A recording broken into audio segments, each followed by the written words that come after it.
안녕하십니까. 국토교통부 기술안전정책관 직무대리 박명주입니다.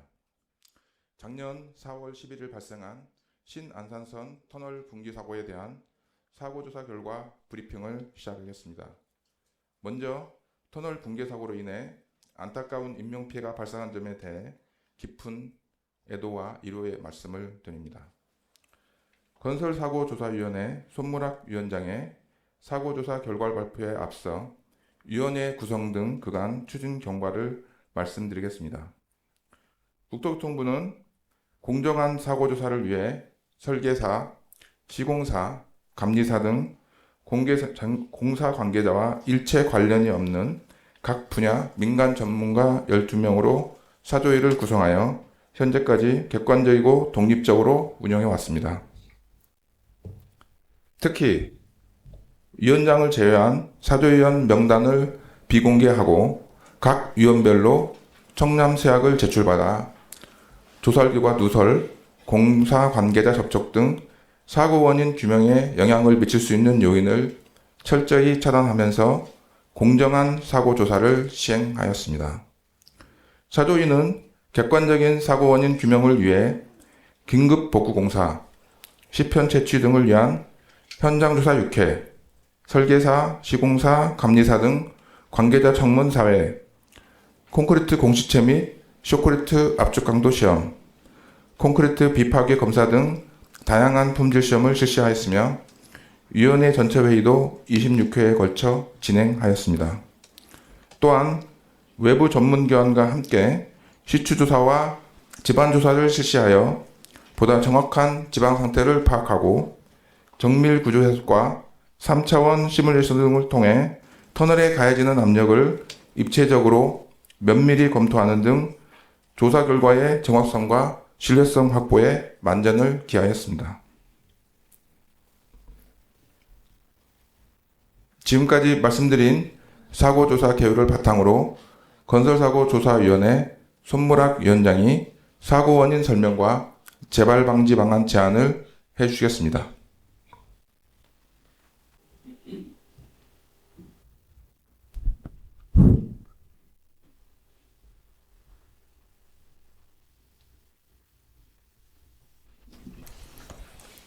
네, 안녕하십니까. 건설사고조사위원회 위원장 손무락입니다.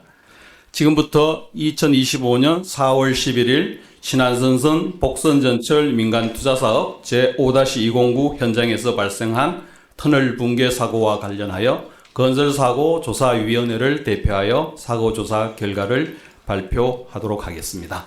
다음. 먼저 본 사고가 발생한 구간을 포함한 전체 사업 구간 및 사고 구간의 개략적인 현황과 시공 단계별 붕괴 진행 과정을 이해하기 위해 제작한 영상을 보시도록 하겠습니다.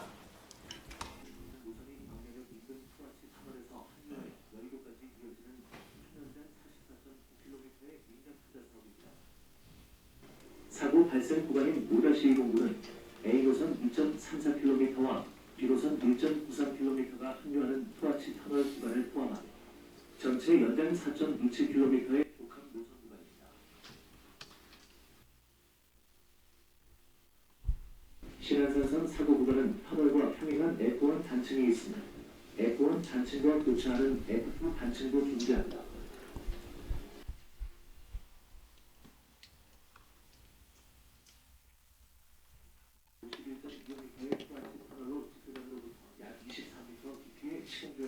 속 24.5m, 높이 9.7m의 규모입니다.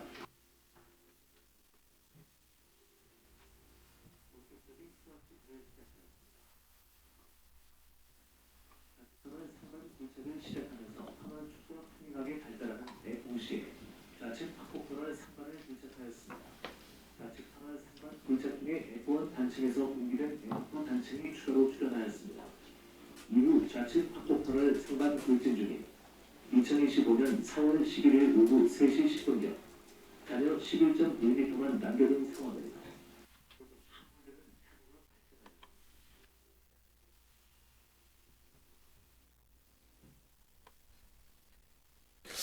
오늘 브리핑 붕괴 원인 종합 결론 순으로 말씀드리겠습니다. 개요입니다. 먼저 사업 개요입니다. 이번 사고가 발생한 구간은 신안선선 복선전철 민간투자사업 제5-209 노선으로 연장은 4.27km입니다. 총 공사비는 3,392억 원이며 공사기간은 2020년 4월부터 2026년 12월까지 80개월이며 사고 당시 공정률은 58.3%였습니다. 주무관청은 국토교통부, 사업관리기관은 국가철도공단, 사업시행자는 넥스트레인입니다. 설계는 제일엔지니어링과 단우기술단이, 시공은 포스코 ENC와 서해건설 컨소시엄이 담당하였으며 이 외에도 여러 관계기관이 사업관리에 참여하였습니다. 다음은 사고 개요입니다. 사고는 2025년 4월 11일 오후 3시 10분경 발생했습니다. 장소는 경기도 광명시 일직동 양지사거리 인근으로 지하에서 신안선선 토화지 터널을 굴착하던 중 붕괴가 발생했습니다. 인명피해로는 사망 1명, 부상 1명이 발생했으며 물적 피해로는 토화지 터널 51.25m 구간이 붕괴되고 상부 도로가 함몰되었으며 인접 시설물에 균열이 발생했습니다. 화면 왼쪽은 본 사고가 발생한 토화지 터널 내부에 설치되었던 CCTV에 포착된 터널 붕괴 순간이 담긴 동영상입니다. 함께 보시겠습니다. 기둥을 보고 있습니다. 구조물에 균열이 발생한 것을 확인할 수 있으며 기둥이 부직포로 감싸져 있는 것을 확인할 수 있습니다. 자, 이와 같은 터널 붕괴로 인해 오른쪽 사진은 지상 도로가 함몰된 모습을 보여주고 있습니다. 다음은 건설사고조사위원회의 역할과 주요 활동 내역입니다. 본 위원회의 역할은 사고 원인을 규명하고 재발 방지 대책을 마련하여 제안하는 것입니다. 이를 위해 위원회는 27번의 전체 회의와 설계 도서 및 시공 자료를 포함한 다양한 자료 검토, 시료 채취 등을 위한 6번의 현장 조사, 설계사, 시공사 및 감리사 등 4번의 관계자 청문, 그리고 추가 지반 조사와 품질 시험 및 3차원 수치 해석 같은 기술적 분석을 병행했습니다. 즉, 문서 검토와 현장 확인, 관계자 진술, 공학적 해석을 종합하여 사고 원인을 다각도로 조사하고 분석하였습니다. 다만 인적 물적 피해 보상이나 법적 책임 소재와 같은 후속 조치 사항은 위원회의 조사 범위에 해당되지 않는 점을 미리 말씀드립니다. 먼저 본 붕괴 사고 발생이 투와지 터널에서 일어났기 때문에 사고 원인을 보다 잘 이해하기 위해서는 투와지 터널의 사용 목적과 구조적 특징을 이해할 필요가 있습니다. 투와지 터널은 이번 사고 구간에서와 같이 서로 다른 노선들이 합류하는 곳이나 정거장 설치 등 넓은 공간이 필요한 구간에서 단일 대단면 터널 굴착의 위험을 줄이기 위해서 분할 굴착과 주황기둥 설치를 통해 2개의 아치 구조로 형성된 터널입니다. 우측 하단 사진은 사고 전 현장 모습으로 중앙에 기둥이 설치되어 있고 좌우에 아치형 터널이 형성된 투아치 터널 구조를 보여주고 있습니다. 이 구조에서 가장 중요한 부재는 주황기둥입니다. 굴착 중 하중이 이 주황기둥에 집중되고 충력과 편심 모멘트가 함께 작용하므로 주황기둥의 설계와 안정성이 터널 전체의 안전을 좌우합니다. 또한 좌우 터널 구착이 비대칭적으로 진행되거나 단층대 등으로 주변 지반이 이완되는 경우 하중 분담이 커지며 기둥 길이에도 민감하게 영향을 받는 특징이 있습니다. 따라서 주황기둥은 투와지 터널 안정성을 결정하는 핵심 구조 부재라고 이해하시면 됩니다. 사고 당시 굴착 진행 상황입니다. 주황터널은 상하방 굴착이 완료되어 있었고 주황기둥 18개가 설치된 상태였습니다. 오른쪽 학폭터널도 상하방 굴착이 완료되어 있었습니다. 사고는 좌측 학폭터널 전체 51.25m 중 상반 40.15m를 굴착한 뒤 잔여 11.1m를 남겨둔 상태에서 붕괴가 발생했습니다. 사고가 어떻게 전개되었는지 시간 순서로 말씀드리겠습니다. 사고 징후 인지는 4월 10일 오후 9시 8분부터 9시 58분 사이이며 이 시간대에 터널 내부에서 파열음이 발생하고 기둥 일부의 콘크리트가 탈락하면서 국부적 파괴가 시작되었습니다. 이후 당일 밤 11시 30분부터 기둥 파손과 구조 이상이 확인되어 11시 50분에 강명시청에 신고가 이루어졌고 다음날 새벽 1시에는 상부 도로를 전면 통제하는 비상 대응이 이루어졌습니다. 4월 11일 오후 2시 30분부터 기둥 변이가 가속화되고 균열이 급격히 확대되는 등 붕괴 가속화 단계에 진입을 했습니다. 이후 오후 3시 11분 결국 주안기둥이 연쇄적으로 파괴되면서 터널 전체가 붕괴되고 상부 도로가 함몰되어 사상자가 발생했습니다. 사고 징후 인지부터 최종 붕괴까지 약 18시간이 소요되었습니다. 다음은 설계 시공 등 자료 조사를 통해 확인된 사항들을 말씀드리도록 하겠습니다. 먼저 설계 도서 검토 결과입니다. 조사 결과 설계 변경이 이루어졌다는 것을 확인하였습니다. 원설계에서는 주안기둥 시공 후 여유폭이 1.967m였으나 설계 변경에는 3.9m로 확대되었다는 것을 확인하였습니다. 검토 결과 작업 능률 향상과 장비 운행 등을 위해 주안터널 여유폭을 확대하였으며 이 과정에서 여유폭 외 주안기둥의 재원, 즉 단면폭과 길이, 높이 및 사용 철근량에는 변경이 없었음을 파악하였습니다. 다시 말해 설계 변경 과정에 주안기둥 자체의 구조적 저항 능력에 대한 안정성 재검토가 충분히 이루어지지 않았다는 것을 확인하였습니다.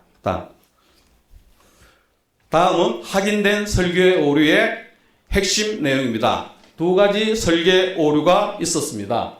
첫 번째는 주안기둥에 작용하는 하중 산정 오류입니다. 실제 주안기둥은 3m 간격으로 설치된 개별 기둥인데 설계 시에는 이를 연속 백제처럼 가정하여 하중을 가소 산정했습니다. 그 결과 실제 개별 기둥에 작용하는 하중보다 2.5배 작게 산정되었습니다. 두 번째는 기둥 길이 적용 오류입니다. 실제 기둥 길이는 4.72m인데 설계에서는 0.335m로 매우 축소되어 적용됐습니다. 이로 인해 주안기둥의 구조적 취약성이 크게 가소평가되었습니다. 이러한 오류가 설계감리, 시공사, 시공감리 등 검증 과정에서 수정, 보완되지 않고 넘어갔다는 것을 확인하였습니다. 다음은 설계 단계 지반 조사 및 적용과 관련하여 확인된 사항입니다. 원설계 단계에서 50 내지 100m 간격으로 시치 조사가 실시되어 기준상 요구 수준은 충족하였습니다.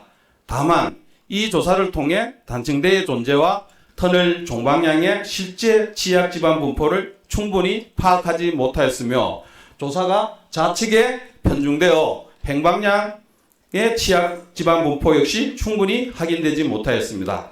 결과적으로 설계 시 단층대와 취약 지반의 영향이 적절히 반영되지 못하였습니다.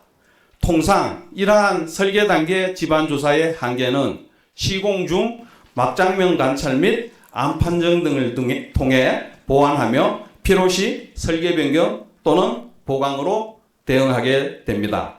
아래 그림에서 확인되듯이 원설계 당시 터널 굴착 구간을 상대적으로 양호한 지반으로 예측하였으나 추가 지반 조사 결과 전 구간에 노란색으로 표시된 풍암이 분포하고 단층대 세개소가 존재하는 취약한 지반으로 확인되었습니다. 이러한 실제 지반 조건이 주안기둥 설계에 충분히 고려되지 않은 상태로 공사가 진행된 것으로 확인되었습니다.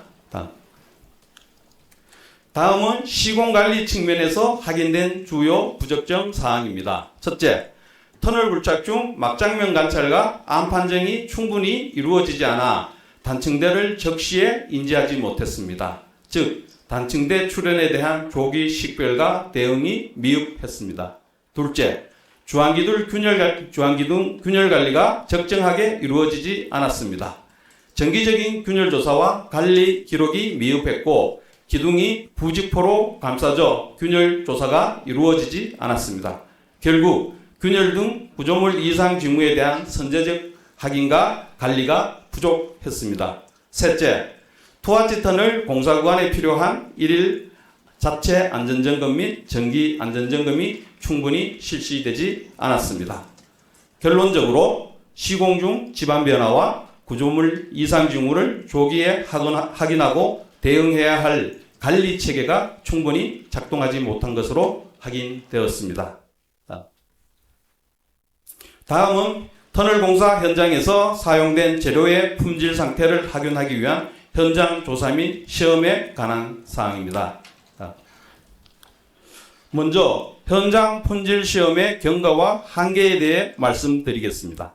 터널 전체가 붕괴된 상태였기 때문에 직접적인 시료 채취에는 큰 제약이 있었습니다. 상부로부터의 수직 접근은 추가 붕괴 우려로 어려웠고 수평 방향 강간 압입을 통해 1차 접근을 시도하였으나 약 22m 지점에서 매몰된 백호가 간섭되어 진입이 중단되었습니다. 이후 인접 위치에 2차 강간을 압입하여 붕괴 구조물 일부를 발견하였으나 더 이상의 진입이 어려워 발견된 구조물 잔재를 중심으로 조사를 진행하였습니다.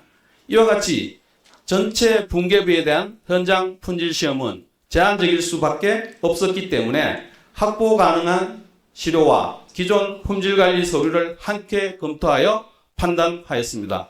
우선 서류 검토 결과 콘크리트 배합, 철근, 강지보, 록볼트, 쇼크리트, 강간보강제 등 주요 자재는 품질 기준을 충족하는 것으로 확인되었습니다.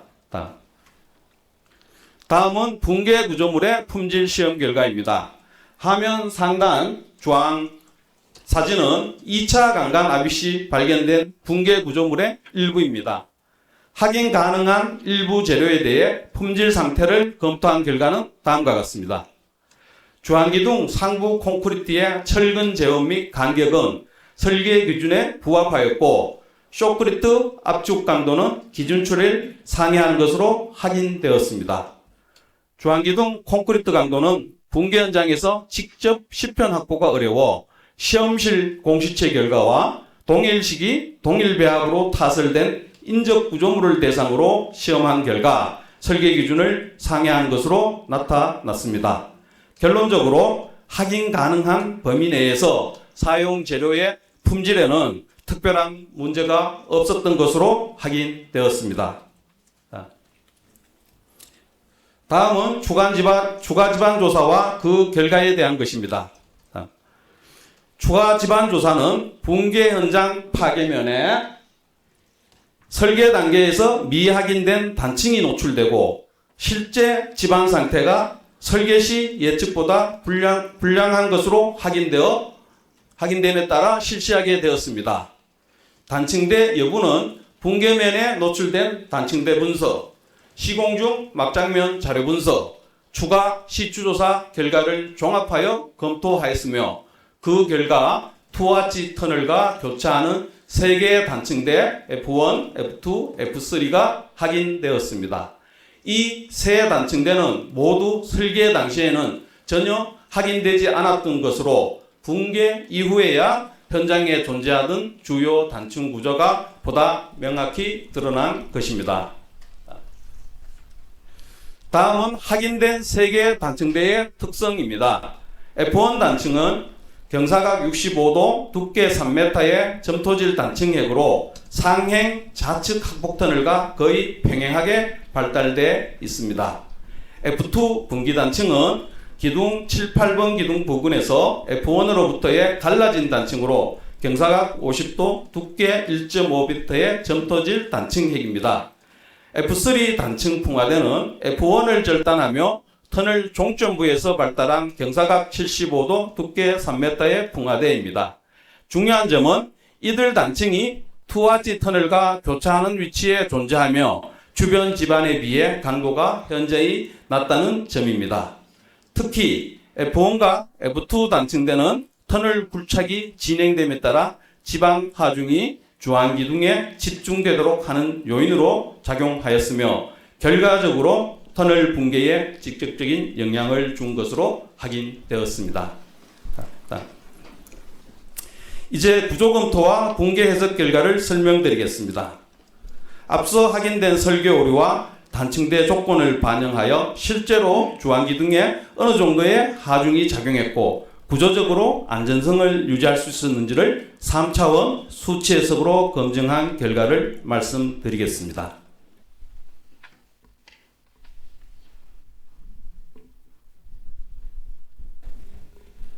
구조검토 및 붕괴 해석의 배경과 검토 대상 및 조건입니다. 구조검토와 붕괴 해석은 터널 붕괴와 지반 함몰의 원인을 보다 명확히 규명하기 위해 시공 단계를 고려한 3차원 수치 해석으로 수행하였습니다. 검토 대상 및 조건은 세 가지 경우로 구분하였습니다. 첫째는 단층 조건을 반영하지 않은 초기 설계 조건에 대한 원설계 검증이고, 둘째는 단층 조건을 반영하지 않은 상태에서 주황터널 여유폭이 확대된 설계 변경에 대한 검증이며, 셋째는 실제 확인된 단층과 지반 조건 그리고 시공 이력을 반영한 실제 조건에 대한 붕괴 시뮬레이션입니다.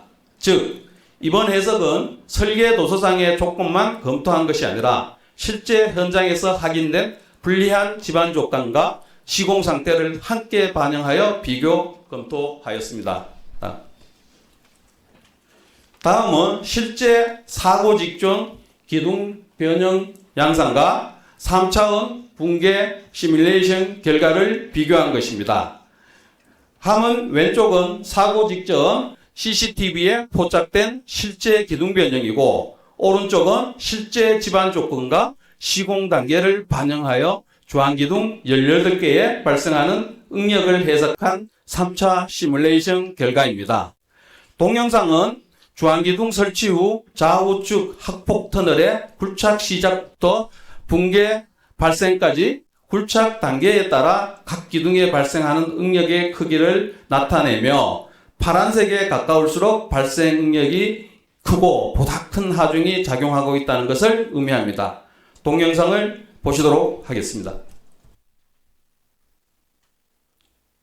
굴착 단계에 따라 기둥에 발생하는 응력의 변화를 보여주고 있습니다. 파란색일수록 응력이 크게. 보시는 바와 같이 4번부터 8번 기둥 구간에서 큰 응력이 집중되는데, 이는 실제 CCTV의 같은 구간에 나타난 기둥 변형 양상과 매우 유사하다는 것을 확인할 수 있었습니다. 이 결과는 해석이 실제 붕괴 메커니즘을 상당 부분 재현하고 있음을 보여주는 근거라고 할 수 있습니다. 따라서 이후 설명드릴 구조 안정성 판단과 붕괴 원인 분석 또한 신뢰할 수 있는 것으로 판단됩니다. 다음은 앞에서 얘기한 원설계, 설계 변경 및 실제 조건 세 가지 경우에 대한 주안 기둥의 안정성을 PM 상간도로 검토한 결과입니다. PM 상간도는 충력과 모멘트가 함께 작용할 때 구조 부재가 견딜 수 있는 한계를 보여주는 그래프입니다.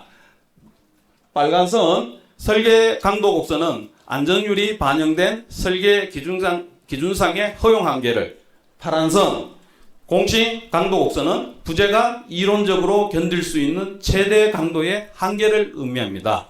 즉 빨간 선 내부 영역은 설계 기준상 안정성이 확보된 영역이고, 빨간 선 바뀌면서 파란 선 내부 영역은 설계 기준은 만족하지 못하지만 이론적 파괴 상태에는 아직 이르지 않는 영역입니다. 반면 파란 선 외부 영역은 구조적 안정성을 확보하지 못한 상태로 파괴가 발생한 영역을 의미합니다.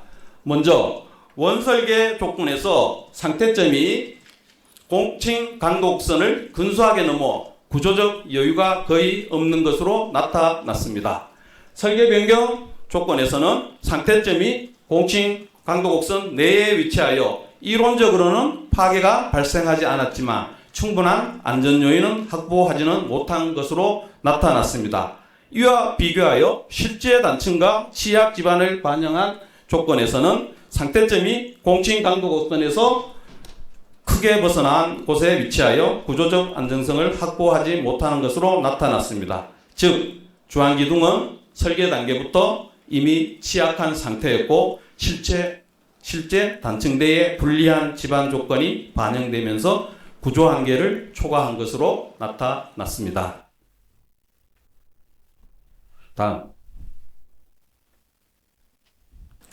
다음은 지금까지 말씀드린 조사와 분석 결과를 종합하여 이번 사고의 붕괴 원인을 설계 단계와 시공 관리 단계로 나누어 설명드리겠습니다. 다음. 설계 단계의 붕괴 원인입니다. 설계 단계의 원인은 크게 두 가지입니다. 첫 번째는 설계 시 구조 계산 오류입니다. 주안기둥을 연속 팩처로 가정해 하중을 가소 산정했고 기둥 길이도 축소 입력하여 기둥의 내력을 가대평가했습니다. 이 두 오류의 복합작용으로 구조적 안전요의가 충분하지 않은 상태로 설계가 이루어졌습니다. 다른 하나는 설계 시 단층대 미확인입니다. 설계 시 확인되지 않았던 단층대가 붕괴 후 추가 조사에서 확인되었고 이로 인한 지반 강도 저하와 지반 하중 증가 영향이 설계에 고려되지 못했다는 것입니다. 결국 설계 시 구조 계산 오류로 안전 요의가 충분하지 않은 상태로 설계된 주안기둥이 단층대의 불리한 지반 조건을 만나 기둥의 하중이 크게 증가하면서 강도 한계를 초과하여 붕괴가 발생하였습니다. 다음은 시공 관리 단계의 붕괴 원인에 대해서 설명드리겠습니다. 시공 관리 단계의 원인은 크게 세 가지입니다. 첫째, 설계 검증이 적정하게 이루어지지 않았습니다. 설계 오류가 시공 중 검증 단계에서 확인되지 않아 안전이 부족한 설계가 보완 없이 그대로 시공으로 이어졌습니다. 둘째, 터널 굴착 중 단층대 미인지입니다. 굴착 중 막장면 관찰과 안판정이 적정하게 이루어지지 않아 단층대 출현을 제때 인지하지 못하고 대응이 이루어지지 않았습니다. 셋째, 주안기둥 균열 관리가 적정하게 이루어지지 않았습니다. 균열 발생 여부와 진행 상태를 체계적으로 확인하지 않아 붕괴의 전조 증상을 확인할 기회를 갖지 못하였습니다.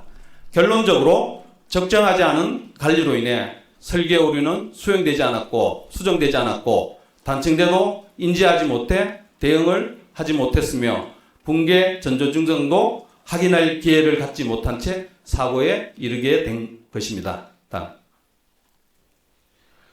지금까지 말씀드린 붕괴 원인들이 어떤 순서로 연결되어 최종 사고에 이르렀는지 5단계로 정리해서 설명드리겠습니다.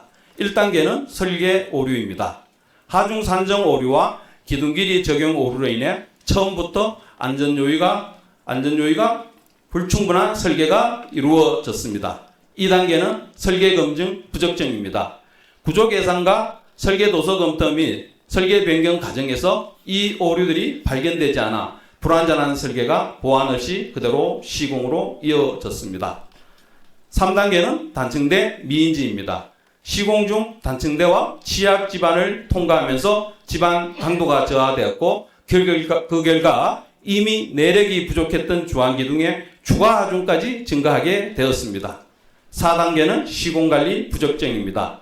주안기둥 균열관리 미흡과 안전관리계획 미준수 등으로 인해 추가 조사나 시공계획 조정, 보강 등 현장에서 대응할 수 있었던 기회를 갖지 못했습니다. 5단계는 붕괴사고 발생입니다. 결국 주안기둥이 구조저항 한계를 초과하여 지지 능력을 잃었고 주안기둥의 연쇄 파괴, 터널 전체 붕괴, 상부 도로 함물로 이어졌습니다. 요약하면 이번 사고는 설계 단계의 오류가 검증 단계에서 걸러지지 않았고 시공 중 예상치 못한 당층대의 지반 조건이 더해졌으며 현장 관리마저 미흡했던 복합적 요인의 결과라고 볼 수 있습니다. 다음. 앞서 도출한 붕괴 원인에 대응하면서 향후 유사 사고의 재발 방지를 위하여 설계, 시공, 관리 각 단계에 걸친 체계적인 재발 방지책을 마련하여 제안하였습니다.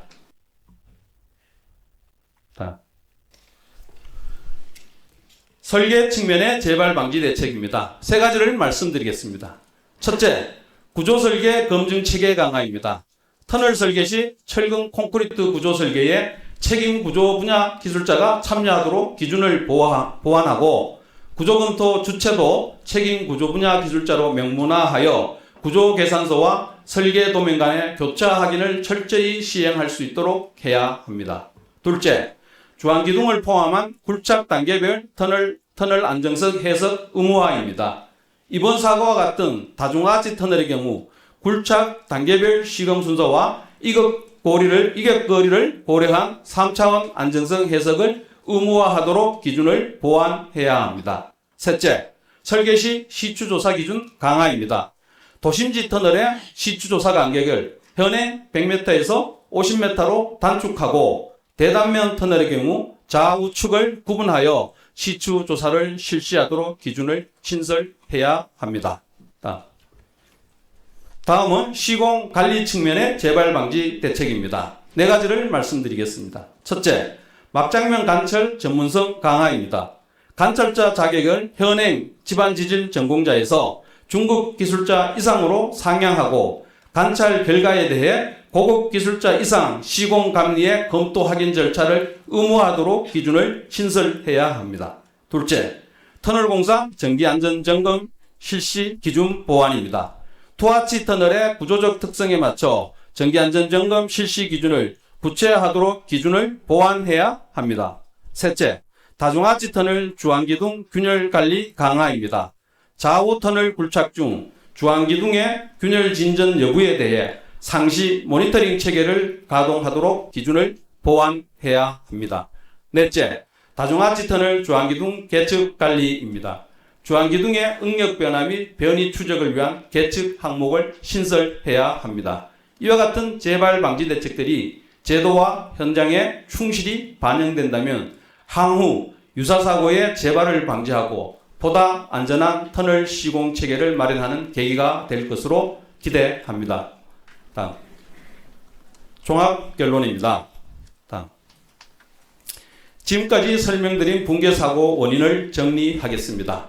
본 사고는 설계 오류, 미인지 단층대 출현, 시공 및 감리 부적정 등이 복합적으로 작용하여 발생하였습니다. 각 원인에 대한 재발 방지 대책은 앞서 말씀드린 바와 같습니다. 위원회는 관계기관이 이를 조속히 이행하고 제도적으로 보완하여 유사한 사고가 반복되지 않기를 바랍니다. 이상으로 브리핑을 마치겠습니다. 감사합니다.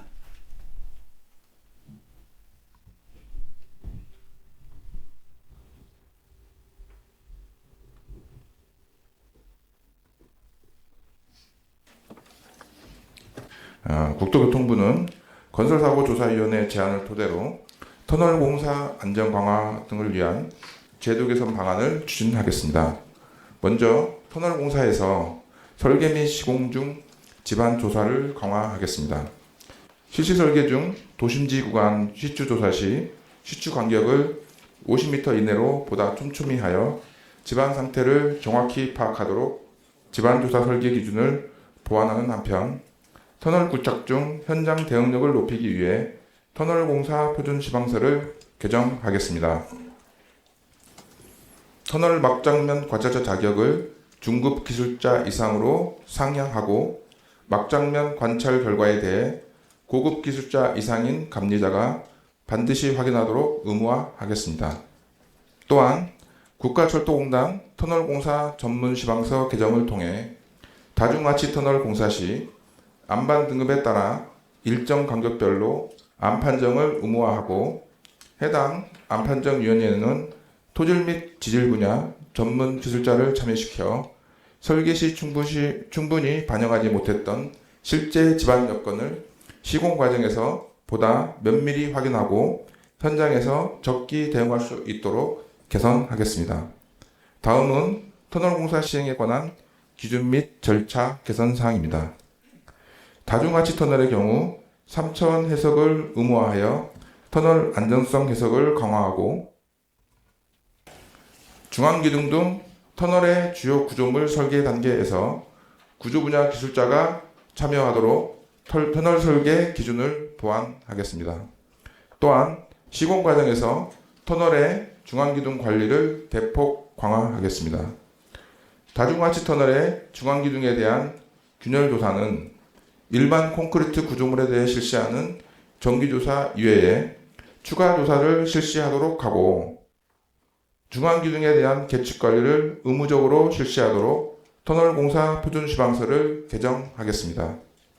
마지막으로 건설기술진흥법에 따라 터널 공사 중 총 3회 실시하고 있는 정기 안전점검의 경우 터널의 구조 특성 등에 따라 능동적이고 실효성 있게 실시하도록 관련 기준을 구체화하겠습니다. 다음은 특별 점검 결과를 말씀드리겠습니다. 한편 사조의 조사와는 별개로 건설기술진흥법 및 건설산업기능법 등 관계법령 준수 여부 확인을 위해서 국토교통부 서울지방국토관리청 주관으로 사고 현장에 대한 민간 전문가 합동 특별 점검을 실시하였습니다. 특별 점검 결과 막장면 관찰자의 기술인 자격 미흡 등 안전관리 계획의 미이행, 투하치 터널에 대한 정기안전점검 일부 미실시, 투하치 터널 지보공의 시공순서 변경 후 구조적 안정성 확인 미실시 등 건설기술진흥법 위반 사항을 적발하였고 관광보강 그라우팅 공사에서 발주자의 서면 승낙 없이 불법으로 재화도하여 건설산업기본법을 위반한 사항도 적발하였습니다. 끝으로 향후 계획에 대해 말씀드리겠습니다.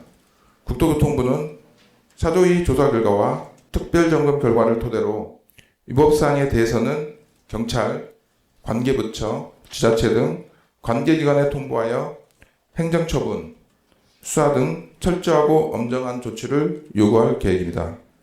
또한 사조위가 제안한 제도 개선 방안을 조속히 이행할 수 있도록 하겠습니다. 이상으로 신안산선 터널 붕괴 사고에 대한 사고 조사 결과 브리핑을 마치겠습니다. 설계를 이제 시공사나 아니면 감리가 확인하지 못할 정도로 좀 이게 어려운 문제였던 건지, 이거는 이제 다른 현장에서도 일반적으로 쓰는 건지, 그리고 부직포를 감싼 이유가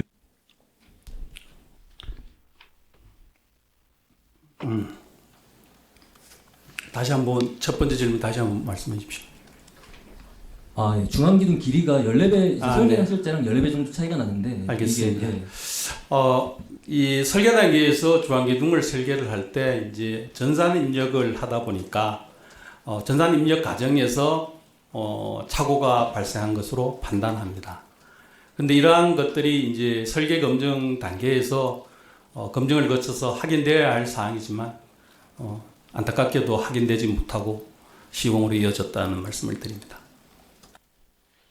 그 다음에 두 번째는 부직포 사용에 관한 것인데요. 이 부직포는 그 조항기둥을 타설 후 기둥 보호 목적으로 부직포를 감쌌습니다. 근데 이제 부직포를 감싼 이유는 이제 이 조항기둥을 타설하고 나면 아직 양생 전에는 콘크리트가 충분히 굳지 않았기 때문에 주변에 시공을 하면서 뭐 돌이나 암편이 이게 또 날아와서 콘크리트에 또 영향을 줄 수 있는 그러한 것이 있기 때문에 보양막 차원에서 부직포를 감쌌습니다. 그런데 부직포를 감싸고 나서 결과적으로 이 부직포로 인해서 균열 관리가 제대로 이루어지지 못했습니다. 네. 예, 그럼 먼저 그 설계가 적절하게 이루어졌다면 어떻게 되었을까 하는 답변부터 말씀을 드리겠습니다. 사조위는 객관적 사실에 근거하여 붕괴 원인을 규명하고자 하였습니다.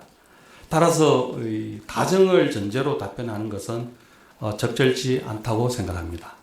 이번 사고는 작용 하중 가소 산정 및 기둥길이 축소 적용의 설계 오류, 미확인 단층대의 출현, 시공 및 감리 부적정이 누적되어 복합적으로 발생한 사고임을 다시 한번 말씀드립니다.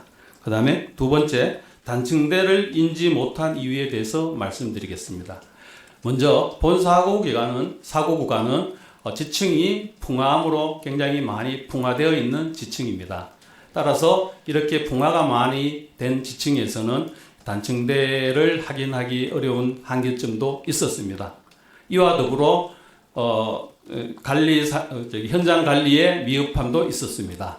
예를 들어 막장면 관찰이나 안판정 실시 등에 있어서 미흡한 점이 확인되었습니다. 이상입니다. 아까 질문하신 3차원 안정해석 관련해서 설명드리겠습니다. 이게 국가 설계 기준을 좀 개정해야 될 부분이 좀 포함되어 있습니다. 그래서 이제 그 부분은 저희가 최대한 빨리 착수해서 사업을 진행하려고 하고 있습니다. 근데 뭐 여러 가지 절차 진행이 좀 필요해서 최소한 내년 상반기까지는 좀 마무리하려고 하고 있습니다. 현장에서 지하수는 이 현장에서 토화지 터널이 공사하기 전에 이미 그 지하 하부에는 또 다른 터널이 시공되어 있었습니다. 그 월판선이라는 터널이 시공되어 있었기 때문에 지하수가 토화지 터널 공사에서는 이미 토화지 터널 이하로 많이 저하된 상태에서 이번 사고에서는 지하수의 영향으로 문제는 없었던 것으로 확인되었습니다. 이상. 그 부분은 지금 철도국에서 나와서 간단히 답변하겠습니다. 예. 철도투자개발과장입니다. 지금 기자님께서 말씀하신 민자철도에 대한 안전관리가 좀 더 강화되어야 될 거라는 생각을 저희도 가지고 있고요. 그래서 그 신안산선 사고 조사의 발표가 오늘 있었는데 저희가 4월 중으로는 민자철도에 대한 안전관리를 강화하겠다라는 어떤 방안을 발표를 좀 할 계획에 있습니다. 그런 지금 말씀하신 내용도 좀 포함해가지고 검토를 하도록 하겠습니다. 네, 아까 아마 부정마산보다는 아마 말씀하신 게 명일동 사고 발표 때 말씀하신 건데요. 그때도 이제 우리가 도심지 구간의 시추조사에 있어서는 이제 100m보다는 좀 더 50m로 철저히 해서 촘촘해서 하는 부분이고요. 그거 같이 맞닿아 있는 부분입니다. 그래서 이제 그 부분은 저희가 최대한 빠른 시간 내에 규정을 개정하고 또 필요한 부분은 좀 권고해서 필요하면은 또 더 할 수 있기 때문에 적극적으로 시행할 수 있도록 그렇게 추진하도록 하겠습니다. 그리고 두 번째는 아까 그 부분은 저희가 이제 관련 규정을 따지면 지금 건진법에 따라서 고의 또는 과실로 산안법상 중대재해가 발생하면 설계사, 설계감리사, 시공감리사에 대해서는 영업정지 한 12개월 정도까지 할 수 있도록 그렇게 규정이 되어 있습니다. 그리고 시공사의 경우에는 건산법에 따라서 고의 또는 중대한 과실로 부실 시공해서 구조물에 중대한 손괴를 발생할 경우에는 영업정지 8개월까지 할 수 있도록 그렇게 규정이 되어 있습니다.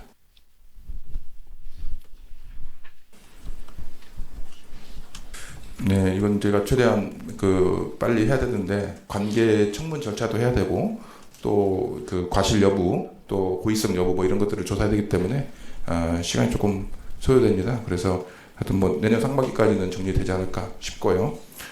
그다음에 이제 저희가 그 행정처분이 영업정지 이외에도 지금 부실 관련해서 벌점들이 좀 포함되어 있거든요. 그래서 이제 설계사 시공사가 담당자들의 부실 벌점도 있고 또 개인적으로 그걸 담당했던 사람들에 대해서는 형사처벌 관련 부분이 좀 있습니다. 그래서 그런 잘못된 부분들은 저희가 사법기관이나 이런 데 보내서 관련 조치를 할 수 있도록 그렇게 할 계획입니다.